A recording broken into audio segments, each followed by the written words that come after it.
Tonight, throughout NXT, we got a really cool promo video that played in 3 parts that told us the story of Trick Williams and Carmelo Hayes, with special appearances from superstars like Randy Orton, obviously Booker T as well, CM Punk, and that wasn't all, Cody Rhodes. WWE went to town with this, using the history between Trick and Melo with people like John Cena, just adds to the star power of this feud.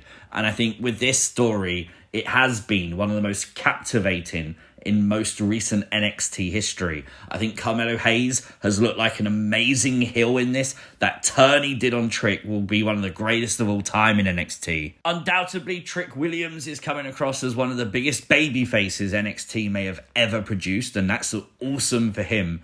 And I think this feud has been so underappreciated. I really do believe it's one of the best feuds in NXT history.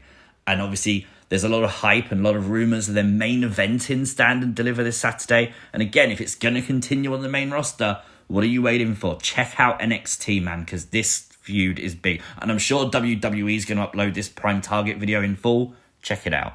This is things you might have missed from WWE NXT. Make sure you hit the like button. And if you are new to the channel, hit the subscribe button too.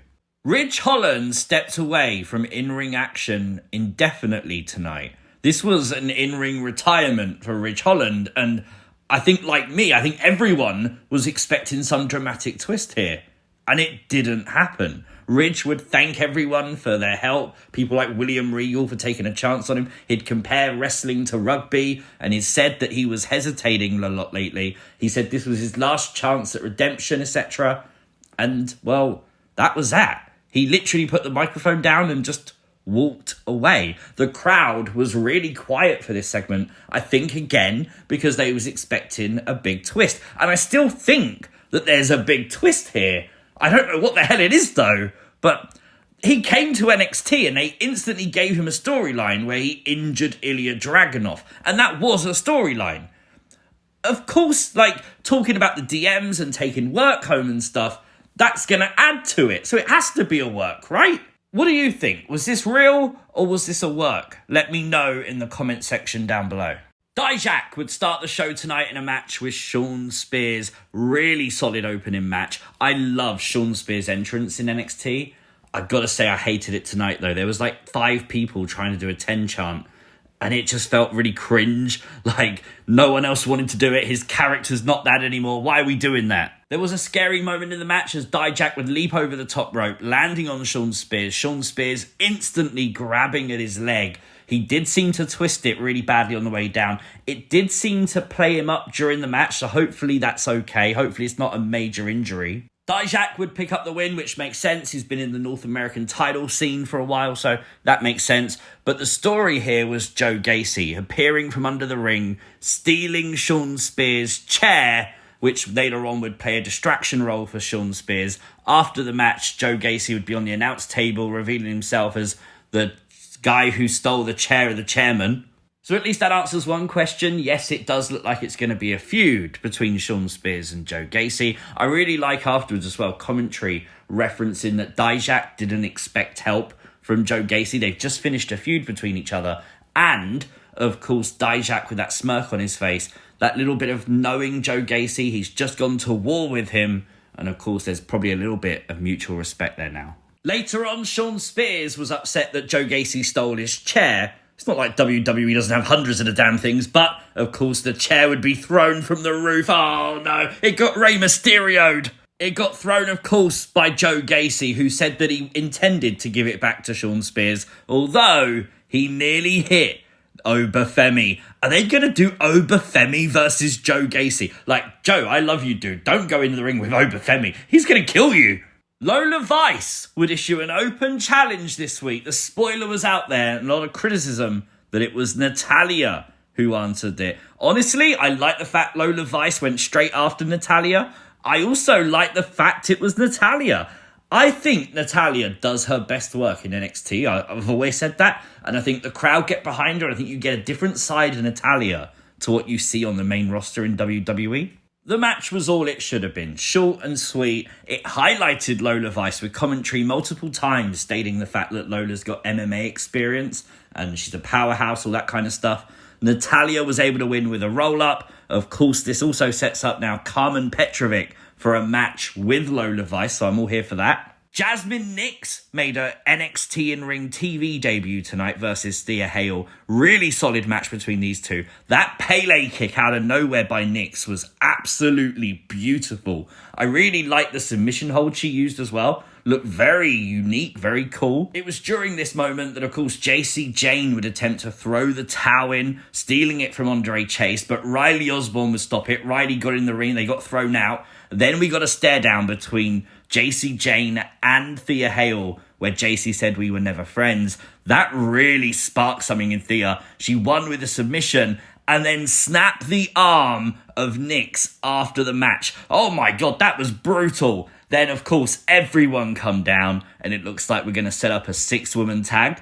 Okay, this feud makes sense. There's been a lot of workout videos this week from Ilja Dragunov and Stacks on social media. Now dragging my ass. As it almost felt like both men were trying to one-up each other ahead of their match this week on NXT. As expected, the match was super hard-hitting, and of course it was. There was a moment, though, when Stacks would stamp on the hand of Dragunov, and look at his fingers, man! Oh my God. I'm sure he's just bent them up. I'm sure he's perfectly fine. But the selling throughout the match, even after the match, was great by Dragunov. Here he is, sort of celebrating the win, still holding his hand out, still expressing the fingers. Great sell job. At least I hope it was a sell job, because if not, man, that's nasty. Tony D'Angelo would ask Luca Crucifino after this match to go and invite Dragunov to dinner next week.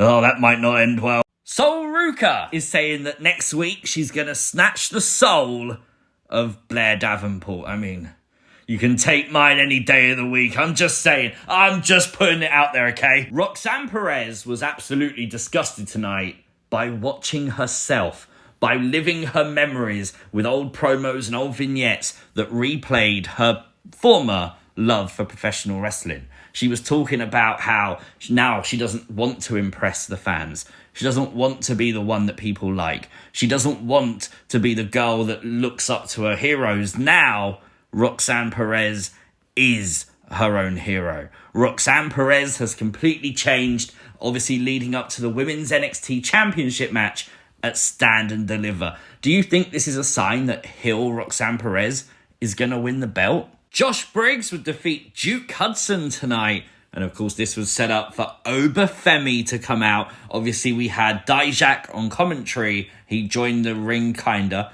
And Obafemi would announce at Stand and Deliver a triple threat match for the North American title. That'd be pretty cool. Saves Joe Gacy. The faction of Metaphor announced tonight that they're going to host Stand and Deliver WrestleMania weekend. The main event was a tag match between the Wolf Dogs and the Alpha Academy. Poor Alpha Academy. That explosive counter from Bron Breakker. He was on the shoulders of Otis and then countered a crossbody from Tozawa with a power slam. That's insane. We saw a double power bomb to Otis through the announce table, which you know hurt more because of Vic's Candy. Oh, that poor Candy. Baron Corbin and Bron Breakker would pick up the win. Wolf Dogs victorious, which means Alpha Academy will not go to Stand and Deliver. And then all the other tag teams who will fight for a spot to fight the Wolf Dogs at Stand and Deliver next week came out. Massive brawl to end the show. Genuinely very fun NXT tonight. Lots to get your teeth into.